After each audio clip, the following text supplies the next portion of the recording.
시청자 여러분들, 그리고 많은 러셀 관련 주주님들, 저는 이 대기업에서 반도체 전문으로 멘토를 해드리고 있는 류민이라고 합니다. 이 러셀에서 최근에 공시가 떴는데요. 이 채권자가 전환사채를 21년도에 취득을 했는데 조기 상환 요구를 하면서 일부를 러셀 측에서 현재 주가보다 더 높은 가격으로 취득을 하였습니다. 그에 따라서 어떤 영향이 우려되는지 관련해서 좀 심층 있게 다뤄보겠습니다. 그러면 영상을 시작하기 전에 이 구독을 하시지 않으신 분들 계시다면 구독부터 해주시면 좋겠죠.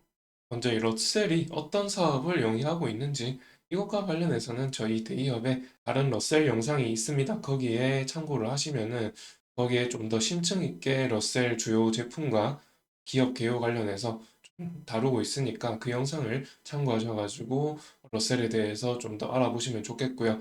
이번 영상에서는 최근에 나온 이 전환사채 관련된 공시 관련해서 좀 더 좀 심층 있게 다뤄볼 것이기 때문에 좀 이따가 이 러셀의 주가 향방에 관련해서 어느 정도 설명을 드리기 위해서 이 제품 관련해서는 좀 간략하게만 말씀을 드리겠습니다.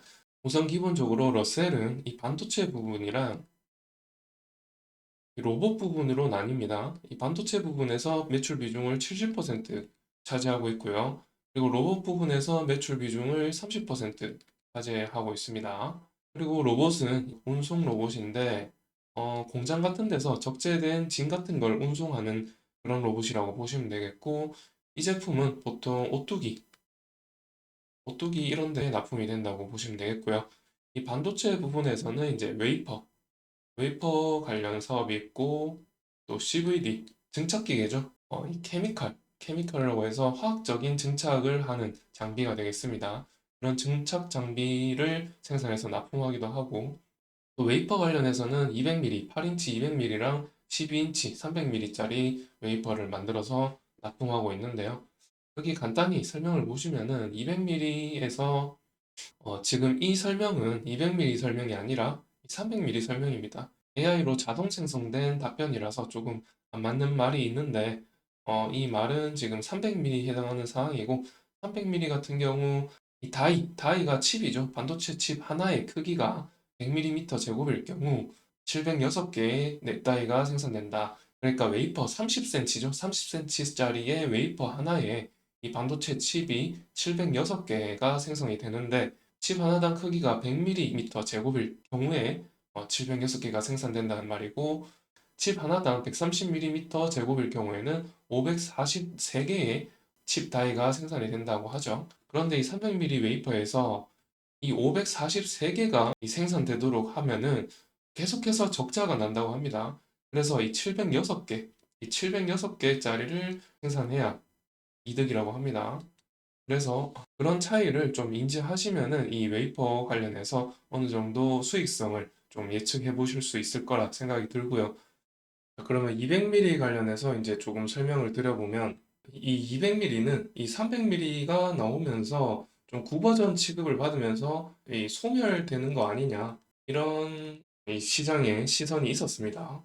그런데 최근 들어서 이 AI 반도체랑 이 시스템 반도체 이 시스템 반도체가 비메모리죠. 비메모리 반도체를 시스템 반도체라고 하는데 어쨌든 이렇게 처리에 특화된 반도체들의 이 고객사의 맞춤형 반도체가 요즘 각광을 받고 있단 말이죠. 이 고객사가 어떤 반도체 칩에 대해서 다양한 요구 사항을 한단 말이죠. 이 다양한 요구 사항에 따라서 그렇다면은 이 다품종 이 소량 생산의 필요성이 대두된 것이죠. 이게 이제 AI 반도체와 시스템 반도체가 많이 수요가 늘어나면서 이런 현상이 벌어졌는데 이 다품종 소량 생산을 충족시키기 위해서는 이 200mm가 적합하다.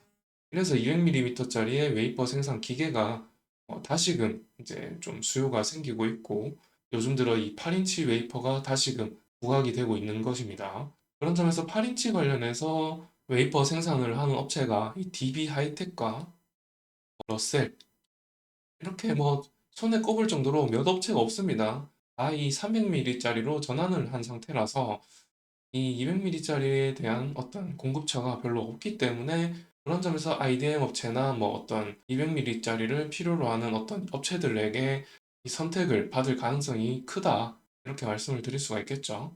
자, 그러면은 제품 관련 설명은 여기까지 정리를 하고요. 이어서 이 러셀의 전환사채 관련 공시를 이어서 보도록 하겠습니다. 이 공시는 어제 올라온 공시이고 러셀에서 전환사채를 21년도에 보시면은 발행일자가 21년도입니다. 21년도에 발행한 전환사채이고 총 100억입니다. 총 100억입니다. 총 100억인데 그 중에서 20억을 중도 상환해달라라는 이 채권자의 요청에 의해서 중도 상환을 한다는 공시가 되겠고요. 나머지 남은 금액은 80억 가량 남아 있습니다. 자, 그런데 이 주당 전환 가액이 4,245원이죠. 그런데 현재 주가가 거의 2,600원 부근에 있는데요. 이 현재 주가에 비해서 굉장히 높은 가격으로 주당 전환 가액이 잡혀 있죠. 이 채권자가 이 2,600원에서 더 이상 올라갈 가망이 없어 보여서 내가 빌려준 돈 100억에서 20억이라도 달라 해서 이제 80억이 남고 20억을 돌려주게 되는 것입니다. 그런데 이게 중도에 상환하는 거기 때문에 사실 주당 전환 가액은 별 의미가 없고요. 이게 그러니까 주식으로 전환을 했을 때 의미가 있는 것입니다. 그래서 전환을 하기 전이라서 이 자산에는 부채와 자본이 있죠. 부채와 자본이 있고 여기서 20억은 원래 전환사채가 주식으로 변환을 했을 때 주식이 늘어나면서 주식이 늘어나면서 자본이 같이 올라갑니다. 부채에 있던 20억이 자본으로 가게 되죠. 그런데 지금 중도 상환이죠. 중도 상환이기 때문에 이 중도 상환은 부채에서만 20억이 빠집니다.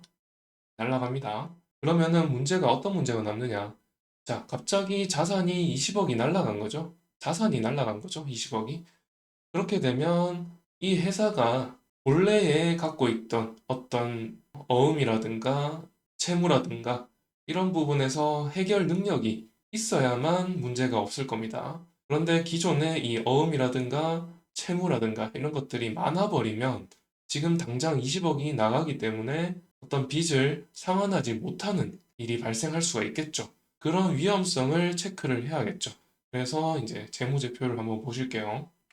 이 채무 관련해서 보실 때는 연결 재무 상태표를 보시면 되고, 여기 구기가 23년이 되겠죠. 구기가 23년이 되고, 채무 상환 능력을 보시려면은 이 유동자산 중에서도 여기 5개 항목을 더해 보시면 되거든요. 이 5개 항목을 더해 보시면은 대략적으로만 봐도 거의 350억 정도, 350억 정도의 유동자산을 갖고 있거든요.